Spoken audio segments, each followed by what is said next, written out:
आपके उत्तर प्रदेश का बाबा था, उसने पिछले कोई तारीख दी थी और भारत सरकार को कहा था कि इस तारीख को अगर हिंदू राष्ट्र घोषित नहीं किया तो वो पानी में डूब जाएगा, डूब के मर लेगा। वो आज तक नहीं मरा, अभी भी जिंदा है, अभी भी भीख लेकर खा रहा है। मैं आज आपके उत्तर प्रदेश की धरती से, आपकी हरदोई की धरती से, जहां पर आपका मुख्यमंत्री बीजेपी का है, मैं उनको भी ये दावे के साथ में उनको आह्वान करता हूं। सिर्फ ये 2-4 शास्त्री नहीं, मांडलेश्वर नहीं, हमारे में ऊपर नीचे स्वर्ग नरक ऐसा कुछ होता नहीं है, लेकिन हिंदुओं में होता है। और आप हिंदू राष्ट्र लागू करने की बात कर रहे हो, इसलिए मैं एक चैलेंज देता हूं कि ऊपर से आपके जो ऊपर नीचे जो गए हैं, नरक से हो या स्वर्ग से हो, गोलवलकर भी नीचे आ जाए तब भी इस देश को वो हिंदू राष्ट्र नहीं बना सकता।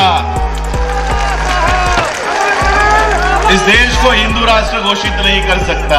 गोलवलकर भी, हेगड़ेवार भी, आरएसएस के बाप भी नीचे आ जाए या नीचे से ऊपर आ जाए, नरक से बाहर आ जाए, तब भी उस देश को हिंदू राष्ट्र नहीं बना सकते।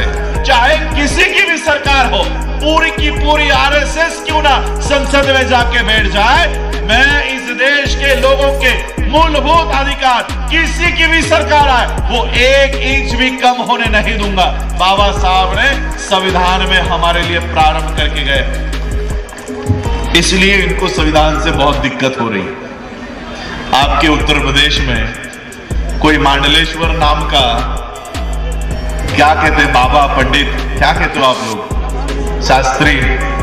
शास्त्री, मुझे तो नहीं लगता शास्त्री वास्त्री कोई होगा।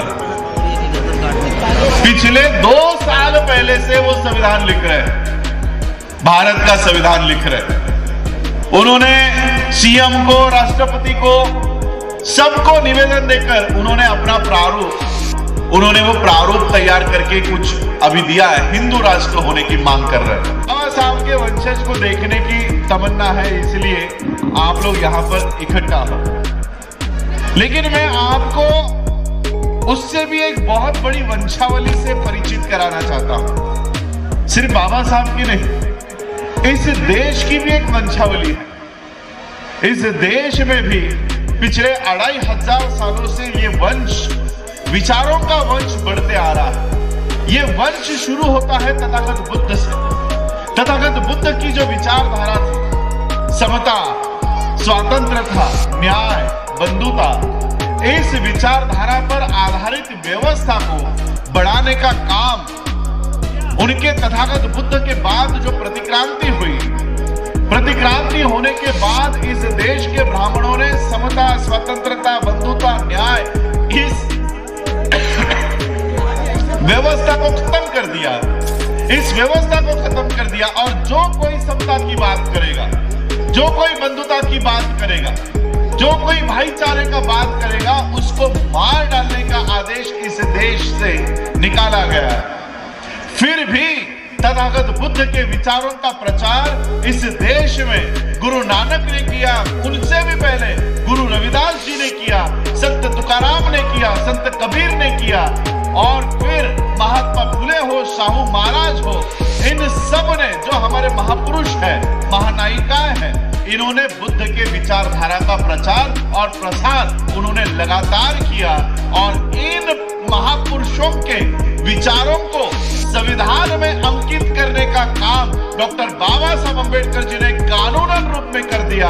और सही मायने में इस देश की वंशावली अगर आप देखना चाहो तो वो बुद्ध से शुरू होती है, गुरु नानक से शुरू होती है, गुरु रविदास जी से शुरू होती है, गुरु नानक तक आती है, संत तुकाराम तक आती है, संत कबीर तक आती है, और वो बाबा साहब अम्बेडकर जी के पास जैसे ही आती है, बाबा साहब अम्बेडकर इस विचारधारा को संविधान में अंकित कर देते हैं और कानूनन रूप से बुद्ध की विचारधारा को इस देश में लागू कर देते हैं। और उसी विचारधारा को मान्यवर काशीराम आगे बढ़ाते हैं। ये असली वंशावली इस देश की है।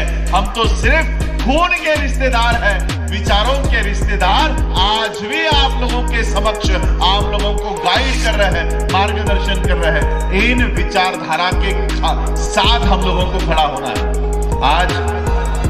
आज के इस कार्यक्रम में आने के लिए मुझे 2 महीने पहले से राहुल नागपाल जी का फोन था कि आपको पीनी में आना है, हरदोई में आना है, और फिर अचानक मुझे कुछ गांठ डिटेक्ट हुई और वो उसका ऑपरेशन में टाल नहीं सकता था। मैंने मेरे डॉक्टर को एक ही बात पूछी कि आप भले मेरा ऑपरेशन करो, लेकिन मुझे 5 तारीख को उत्तर प्रदेश में जाना है, उससे पहले मैं ठीक हो जाना चाहिए, उस हिसाब से ही मेरा ऑपरेशन आपको करना होगा। और मैं सोमवार को, पिछले सोमवार को, मेरे ख्याल से 29 तारीख, 30 तारीख थी, 30 तारीख को ऑपरेशन करके आज मैं आप लोगों के समक्ष हूँ। और लिटरली मुझे 5 दिन से वीकनेस है, लेकिन आप लोगों की ऊर्जा देखकर मेरी वीकनेस कहाँ चली गई मुझे पता नहीं है, लेकिन आप लोगों की ऊर्जा से मेरे में वो ऊर्जा आई है। आज जो लोग संविधान को चलाने के लिए संसद में बैठे हैं, वो किस तरह से बुद्ध की इस विचारधारा को, गुरु नानक के इस विचारधारा को, गुरु रविदास जी के इस विचारधारा को, हमारे महापुरुषों के विचारधारा को किस तरह से खत्म करने का काम आज इस देश में चल रहा है। फिर से इस देश को गुलामी की ओर लेकर जाने का काम हो रहा है। बुद्ध कहते हैं कि इस देश में समता होगी, समानता होगी, न्याय होगा, भाईचारा होगा, और ब्राह्मणी व्यवस्था कहती है कि इस देश में ऊंच नीच होगी, समता नहीं होगी। इस देश में कौन सी व्यवस्था होगी? ऊंच नीच के ऊपर आधारित व्यवस्था होगी।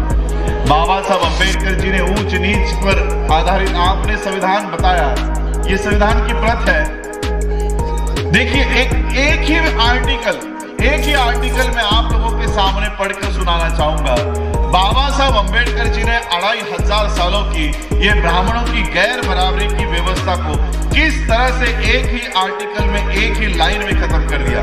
देखिए ये आर्टिकल मैंने आप लोगों के सामने खोला है। आर्टिकल 13 क्या कहते हैं? देखिए, इस देश में मनु का कानून कितने साल तक था पता है आपको?